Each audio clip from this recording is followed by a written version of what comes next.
Intercultural communication in contexts, applications in business, education, and healthcare.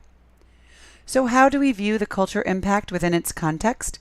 Using the context of business, education, and healthcare, cultures are compared and contrasted in an effort to promote awareness and understanding of cultural differences. During intercultural communication interactions, difficulties can arise because you and your communication partners rely on different standards. To avoid such pitfalls, you need to be aware of potential problems that differences in culturally based protocols can bring to an intercultural exchange. Where does intercultural communication come into business? Well, remember this is a globalized world, and there are either multicultural corporations where U.S. citizens go abroad to work as managers or leaders or even employees, and there are corporations in the U.S. where there are multinationals working. There are 5 culturally sensitive areas.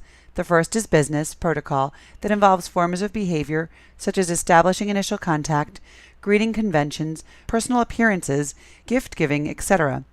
The second is leadership and management, where employees of different nationalities and cultural backgrounds have certain expectations of management.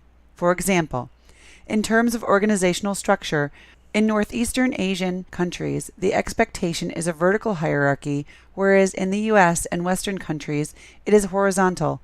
Even involvement in personal life in Northeastern Asian countries is expected, whereas in the U.S. and other Western countries, it is not and is actually undesired. Or consider religion.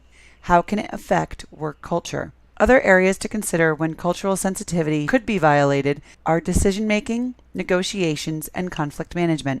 What about the field of education? Consider, for example, a classroom with a large diversity of cultures and reflect upon issues that could arise. Same in the healthcare sector.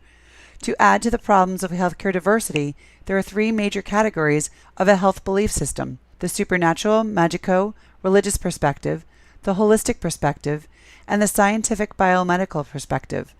Countries of Western African origins, for example, as well as some Cubans, Puerto Ricans, and others, call upon traditional healers to cure them. Others, such as the Jehovah's Witnesses, refuse blood transfusions. Remember also our chapter on death? How about dealing with death and dying across cultures in the healthcare profession? Read about the holistic and scientific biomedical perspectives in your lesson this week. In conclusion, here are some points to remember. Culturally diverse rules specify how communication is to take place by prescribing the appropriate behaviors for given contexts. Intercultural communication takes place both in international and domestic business settings. Another point to remember is that in the intercultural business setting, protocol influences how contacts are made, greeting behavior, personal appearance, gift-giving, and conversational taboos. Management styles differ across cultures. These styles influence leadership and decision-making.